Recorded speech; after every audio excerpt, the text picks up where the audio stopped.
சின்ன படங்களை எடுத்து உன்னால லாபம் கொடுக்க முடியுமா? அது வெற்றி. நான் ஒண்ணு சொல்றேன் சார், மனிதன் வந்து அதுதான். இன்னைக்கு நான் சினிமாவில் இத்தனை வருஷம் வாழ்ந்துருக்கேங்க. இப்ப ரவிக்குமார் சொன்ன அப்புறம் டிஆர் ஆடக்கூடிய நான் பாட்டை பார்க்கணும்னு ஆர்வத்தோட வந்தேன்னு. அது வந்து அவர் எனக்குலாம் அல்வா கொடுத்துட்டு வாழணும்னு அவசியம் இல்லை. அவர் சூப்பர் ஸ்டார் ரஜினிகாந்த் வச்சு படம் எடுத்தவர் இன்னைக்கு இந்தி பிலிம் ஸ்டார் வச்சு படம் எடுத்துட்டு இருக்காரு. இதான் உண்மை. பிவாசி எனக்கு அல்வா கொடுக்கணும் அவசியம் இல்லை. அவர் சந்திரமுகி எடுத்தவர், கன்னடத்தில் பெரிய பெரிய சூப்பர் ஸ்டார் இயக்குனவர். ஒரு எஸ்பிஎம் சொன்னார் பாருங்க, ஒரு தமிழ்நாட்டில் சில்கு ஸ்மிதாவை நேத்தி ராத்திரி அம்மா பாட்டு தமிழ்நாட்டின் பல இளைஞர்களின் தூக்கத்தை கெடுத்த பாட்டு. அதை கொடுத்த ஒரு இயக்குனர், மாஸ் டைரக்டர், அவரு சொல்றாரு குத்து பாட்டுன்னா தமிழ்நாட்டில் எல்லாரும் டிஆரை தேடணும். நான் போய் நடிக்க போறேன் போல, அது வேற விஷயம். அவர் மனசார பாராட்டுற அந்த இன்னொன்று, ஓ நீ என்ன ஆட்டம் ஆடி இருக்க, நீ ஆடின ஆட்டம் தப்பு அப்படின்னு ஐயா முத்துராமன் சொல்லட்டும், நான் கை கட்டி வணக்கம் பதில் சொல்றேன். சீனியர் டைரக்டரியா, என்னோட சீனியர். ஒரு நாள் இதை ஆட முடியும்னு என்ன தீர்மானம் பண்ணி பாட்டை பார்த்துட்டு மனசார சொல்றேன், சிம்புக்கு ஃபாதரா இல்ல பிரதரா அப்படின்னு சொல்லக்கூடிய அந்த அளவுக்கு இணையா ஆடிக்கூடிய உங்களுக்கு நன்றி நன்றி நன்றின்னு வாயார பாராட்டின ராமநாதனோட அந்த ஒரே ஒரு அன்பு பாராட்டு புரியா என்னை யாரு கிண்டல் பண்றதை பற்றி எனக்கு கவலை கிடையாது. ஏன்னா அவர் 126 படம் எடுத்தவர். என்னோட பையன் சக்தியும் என்னோட குடும்பத்தில் இருக்கிறவங்களாம் டிஆரோட ஃபேன் வந்து பிவாஸ் சொல்லிட்டு என்கிட்ட என்னத்த பண்ண போறாரு, பிவாஸுக்கு நான் ஏதாவது டைரக்ஷன் கொடுத்துட போறேன்னா, பிவாஸ் சாருக்கு நான் ஏதாவது பண்ண போறேன்னா, ஒரு கேஎஸ் ரவிக்குமாரும் ஒரு பிவாஸ் சாரும் நான் டிஆரோட ரசிகன் உயிரில் விஷயம் படம் பார்த்து நான் ரசிகன் விக்ரமன் சொல்ல என்ன அவசியம் இருக்கு? மனிதனோட பண்பியா. ஆனா ஒன்னே ஒண்ணு மட்டும் சினிமாவில் சொல்றேன், சினிமாவில் டி ராஜேந்தர் இத்தனை படம் எடுத்திருக்கேன். நான் சினிமாவில் என்னோட படம் அடிபட்டா லாஸ்னா அத்தனை கோடியை திருப்பி கொடுத்த முதல் திரைப்பட இயக்குனர் விநியோகம் நான் டி ராஜேந்தர். அந்த பண்பு வேற யாருக்கா முன்னாடி இருந்ததா? ஒரு சிவசக்தி பாண்டியனுக்கு அது தெரியும், கேஆர்ஐ போன்றவர்களுக்கு தெரியும், லியோ பிலிம்ஸ் ருக்மானுக்கு தெரியும். சூப்பர் ஸ்டாரே பின்னாடி ஃபாலோ பண்ணிருக்கலாம். அதுக்கு முன்னோடி யாரு? டி ராஜேந்தர். ஆனால் என் படம் எடுத்து திரைப்பட உலகத்திலே நான் லாஸே ஆகாத ஒரு இயக்குனர் டி ராஜேந்தர். இந்த பேரை வாங்கணும், வாங்குங்க பார்ப்போம். நான் படம் சில நேரத்தில் படம் எடுக்க மாட்டேன். ஆனா நான் எடுத்த படத்துல வீராசாமி வரை நான் செலவு பண்ணதுக்கு பெரிய லாபத்தை என்னால் பெற முடியவில்லை என்பது 7 வருஷம் யோசிச்சுட்டு ஒருதலை காதல்னு ஒரு படம் எடுக்கிறேன். ஏன்னு கேட்டா இன்னைக்கு சினிமா 2 வெரைட்டி தான். ஒன்னு சிங்கம் படம் பார்ட் 2னா திருநெல்வேலி 2 கோடிக்கு மேல போகும். ஒரே ஒரு திருநெல்வேலி ஏரியா.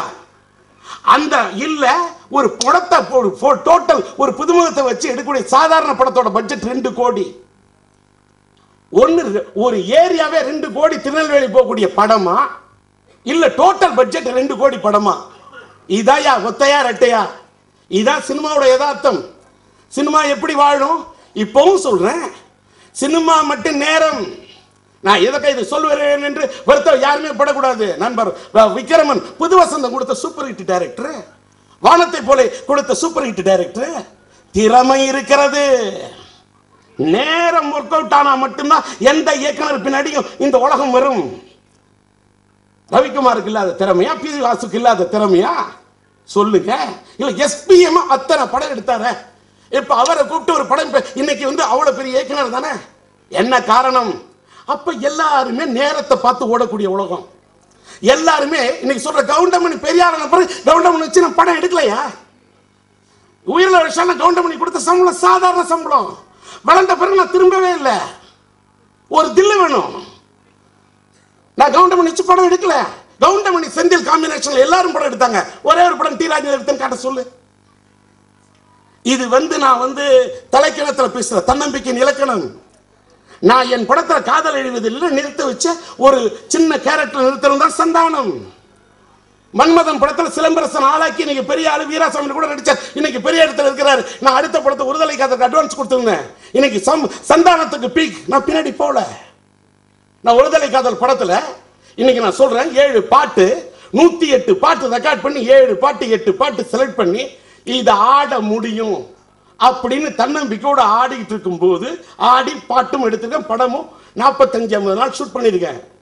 சின்ன பட்ஜெட். இப்ப வந்து மேடையில அனௌன்ஸ் பண்றேன், இது பல கோடிகளை நம்பி எடுக்கப்பட்ட படம் அல்ல.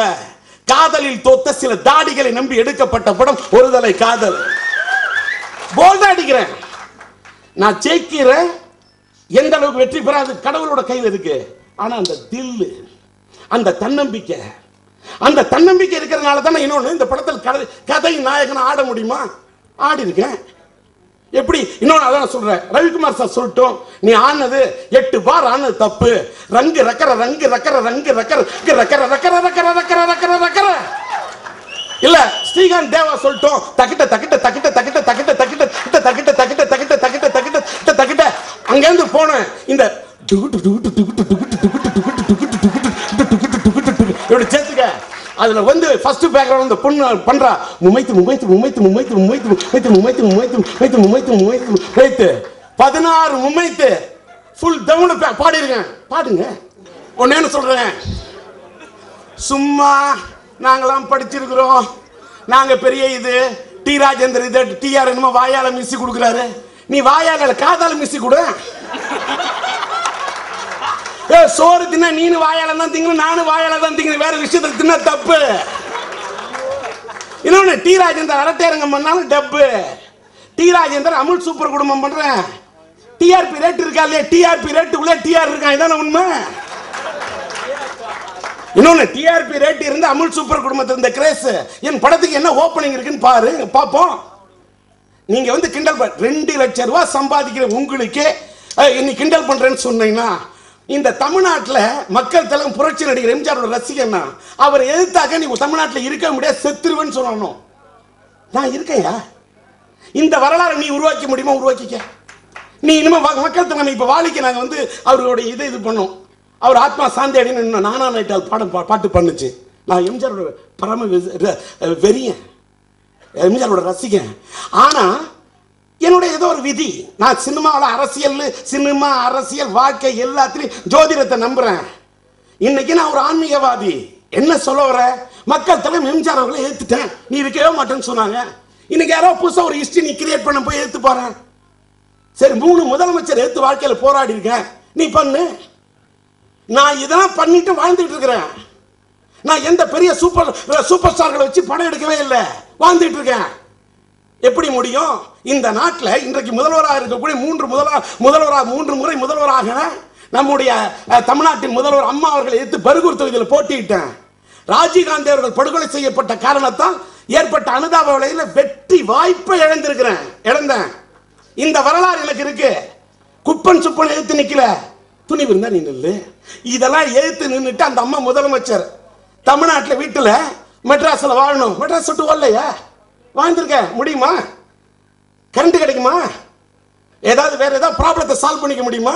இவ்வளவுதான் இதுக்கு 5 முறை இந்த தமிழ்நாட்டின் முதல்வராக இருந்த கலைஞர்களுடைய ஆட்சியிலே பூங்காநகர் தொகுதியின் சட்டமன்ற உறுப்பினர் 234 தொகுதி எம்எல்ஏ யார்கிட்டயுமே கரைபடியாத கரத்துக்கு சொந்தக்காரர் நியாயமான எம்எல்ஏ 234 எம்எல்ஏ சிறந்த எம்எல்ஏ நான் சான்றிதழ் வாங்க முடியுமா?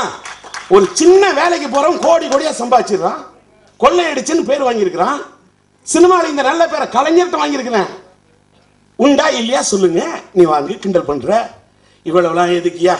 3 முதலமைச்சர் இதெல்லாம் கிண்டல் பண்ணிட்ட. ஒண்ணு நான் சொல்றேன், ஆன்மாவை தொட்டு சொல்றேன். பிளட் ஸ்டோன் படம் வாங்கினையா? பிளட் ஸ்டோன் படம் வாங்குறதுக்கு முன்னாடி உயிரில் ஒரு விஷய படத்தில் நான் ஹீரோவா நடிக்கிறதா இல்லை. நான் சூப்பர் ஸ்டார் ரஜினிகாந்தோட பயங்கரமான ரசிகன். போய் கதை அவர் மாதிரியே சொல்லுவேன். 1 2 3 எண்ணிக்கோ பம்பர் சொல்லிக்கோ இந்த வாங்கி அப்படி போய் கதை சொன்ன உயிரில் ஒரு விஷயம். அவர் நடிக்கிறேன்னு ஒத்துக்கிட்டாரு தெரியுமா? ஒரு கெஸ்ட் ரோல் டிஆர் என் நண்பன், நீ நடிக்கிறேன், ஆனால் தயாரிப்பாளர் வேற தயாரிப்பாளராக இருக்கணும் அப்படின்னாரு. நான் சொன்னேன், எனக்கு நான் தான் தயாரிப்பாளர், நான் தயாரிப்பாளர் இருந்து நீ நடிக்கிறீங்களா இல்லையா? என்ன இல்லை, நான் பெரிய பேனரில் தான் நடிப்பேன்னு சொன்னார். சரின்ட்டு வந்துட்டேன். நான் என்னைக்கு பெரிய பேனர் ஆகிறோன்னு வரன்ட்டு வந்துட்டேன். ஆனால் அந்த படத்தில் தான் சார் நான் நடித்தேன். அதான் சேஞ்ச் ஐவல் கரெக்ட். நான் வாழ்க்கையில் நின்னேன். அதுக்கப்புறம் நான் வாழ்க்கையில் கடந்து வந்து சூப்பர் ஸ்டார் ரஜினியார் கூட ரஜினியோட படத்தை ராஜாதி ராஜா நான் டிஸ்ட்ரிபியூட்டர் வாங்கி படம் வாங்கினேன். அந்த படம் வெற்றி பெற்றது. வெள்ளி படத்தை நான் டிஸ்ட்ரிபியூட்டர் வந்து வாங்கின படம். பிளஸ்டோன் ஒரு படத்தை நான் தான் அந்த படத்துக்கு கொஞ்சம் ஃபினான்ஸும் பண்ணேன். பிளஸ்டோன் படத்தை நான் வாங்கினேன். அந்த படத்தை ரிலீஸ் பண்ணேன். பயங்கரமான லாஸ். படத்தோட ரிலீஸ்க்கு முன்னாடி ஜட்ஜ்மெண்ட் ரஜினி சார் கேட்குறார், கொடி பிறகு ஷூட்டிங் என்கிட்ட கேட்குறார், படம் எப்படி போகும் பிளஸ்டோனை பற்றி இருக்கேன். அந்த படம் ஓடாது சார்னு. படம் டப்பிங்கில் பார்த்தீங்களா லண்டன் ஓடாது சார். ஜட்ஜ்மெண்ட் சொன்னேன். ஜட்ஜ்மெண்ட் சொன்னது மட்டும் இல்லை, ஜோதிட ரீதியா சொன்னேன், ஜாதக ரீதியா சொல்றேன், இப்பவும் சொல்றேன். 35 வருஷம் ஜோதிட ஆராய்ச்சி பண்ணியிருக்கிறேன். வர 15ஆம் தேதி, ஆகஸ்ட் 15ஆம் தேதி அன்னைக்கு மதுரையில் வந்து ஒரு பெரிய ஜோதிடர்களோட மாநாடு. அதை வந்து சித்தர் பீடத்தில் நடத்துறாங்க. ஓம் ஸ்ரீ சிவசக்தி சித்தர் பீடம். அந்த சித்தர் பீடத்தில் பிரபஞ்ச அறிவை பத்தி, ஜோதிடத்தை பத்தி பேசணும். அதை டி ராஜேந்தர் பேசுறான். டி ராஜேந்தர் கொடுத்திருக்க பட்டம் என்ன தெரியுமா? ராஜ ரிஷி. அந்த பட்டத்தை நான் கேட்கவே இல்லை. பேசுறேன். அந்த ஜோதிடர்கள் மத்தியில் பேசக்குள்ள அந்த ஜோதிட ஞானத்தில், அந்த நாலேஜில் ஏதாவது தவறு இருந்தா ஜோதிடர்கள் சொல்லட்டும். நான் இப்ப ஆன ஆட்டத்தில் குற்றம் என்றால் சூப்பர் ஸ்டார் ரஜினிகாந்தை இயக்கிய ரவிக்குமார் சொல்லட்டும், தலைவணங்குகிறேன். சூப்பர் ஸ்டார் இயக்கிய பி.வாசு சொல்லட்டும், நான் தலைவணங்குகிறேன். சூப்பர் ஸ்டார் இயக்கிய எஸ்.வி.எம் சொல்லட்டும், நான் தலைவணங்குகிறேன். வானத்தை போல கொடுத்த புதோசனம் கொடுத்த நம்முடைய இளைய நண்பர் விக்ரமன் சொல்லட்டும், செம்பர் எடுத்த செல்லமணி சொல்லட்டும். நான் என்ன சொல்ல வரேன்னா, இதெல்லாம் இப்படி ஒரு பேரை ஒருத்தன் வாங்கின ஒரு டி ராஜேந்தர் சிலம்பரசன் வச்சு படம் எடுத்து காதல் எழுதிய சின்ன குழந்தையிலேருந்து உறவை காத்தகை, மைதிலி என்னை காதலி, ஒரு தாயின் சகோதரம், என் தங்கை கல்யாணி, சம்சார சங்கீதம், சாந்தி என சாந்தி, எங்க வீட்டு வேலன், பெற்றெடுத்த பிள்ளை, சபாஷ் பாபு, ஒரு வசந்த கீதம், தாய் தங்கை பாசம், மோனிஷாயின் மோனலிசா, சொன்னால் தான் காதலா, காதல் எழுவதில்லை வரைக்கும் படத்தில் நடிக்க வச்ச டி ராஜேந்தர், காதல் எழுவதில்லை டி ராஜேந்தரோட பையன் சிலம்பரசன் கதாநாயகனா ஆன படத்தை 3 பெரிய ஹீரோ நடிச்ச அன்னைக்கு படத்தை ரிலீஸ் பண்ண. தில்லு வருமா? நீ யாரோட படத்தை வேணாலும் விடுவ, உன்னோட பையன் கதாநாயகன் ஆகணும். ஒரு பெரிய பிக் ஸ்டார் இளைய தளபதி விஜய், நம்முடைய தல அஜித், நம்முடைய புரட்சி கலைஞர் விஜயகாந்த் படம் ரமணா, 3 படம் ரிலீஸ். அன்னைக்கு கொண்டு படத்தை விட்டு பையன் அடுத்த படம் நான் டைரக்ட் பண்ணலையா? இன்ன வரைக்கும் சிலம்பரசன் பெரிய ஸ்டார். ஒன்னேன்னு சொல்றேன், இந்த பண்பு முதல்ல கத்துக்கிட்டு நீங்க என்ன பத்தி பேசுங்க. என் பையனோட சிலம்பரசனோட ஷூட்டிங் சிவசக்தி பாண்டியனை கேளுங்க. ஒரு நாள் போயிருப்பனா, டீ கொடுப்பாங்களான்னு கேட்டிருப்பனா, என் பையனோட படத்தில் தான் பாட்டு எழுத முடியும்னு போயிருப்பனா, இல்லை மியூசிக் பண்ண முடியும்னு போயிருப்பனா, என் பையனோட காரில் போயிருப்பனா, என் பையனோட ஏதாவது ஒரு ஹோட்டலுக்கு டின்னருக்கு போகணும் போயிருப்பனா. என் சொந்த காலில் இன்னைக்கு நிற்கிறையா. இந்த தன்னம்பிக்கையை சம்பாதிச்சுட்டு இவ்வளவு விஷயத்தை இது பண்ணி வச்சுட்டு இவ்வளவு இதுக்கு 5 தர இந்த நாட்டை முதலமைச்சரை ஆண்டு பார்த்த கலைஞர் அவர்களால் எண்ணில் பாதி என்ற பட்டத்தை பெற்ற ஒரு டி ராஜேந்தரியா. இந்த பட்டத்தெல்லாம் நீ வாங்க முடியும்னா வாங்க. திமுகவின் கொள்கை பரப்பு செயலாளர் 7.5 வருஷம் வாழ்ந்திருக்கேன். வாழ்ந்து காட்டு.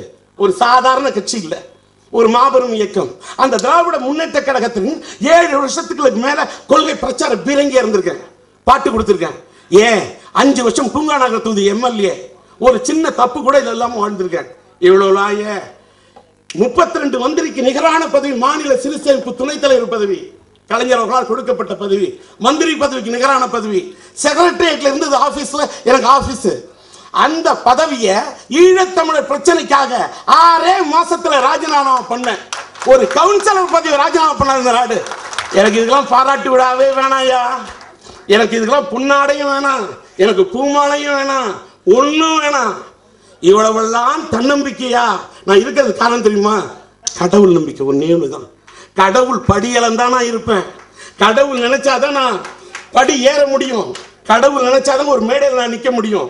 அந்த கடவுளோட அருள் இருக்கும்போது ராமநாராயணனுடைய அன்பின் காரணமாக அவர் அப்படியே கொடி கட்டி பறந்துகிட்டு இருக்கக்கூடிய அவர் இன்னைக்கு தயாரிப்பாளர் சங்கத்தின் தலைவராக இருந்தப்ப இந்த படத்தில் போய் நடிச்சில்ல. யோசிச்சு பாருங்க.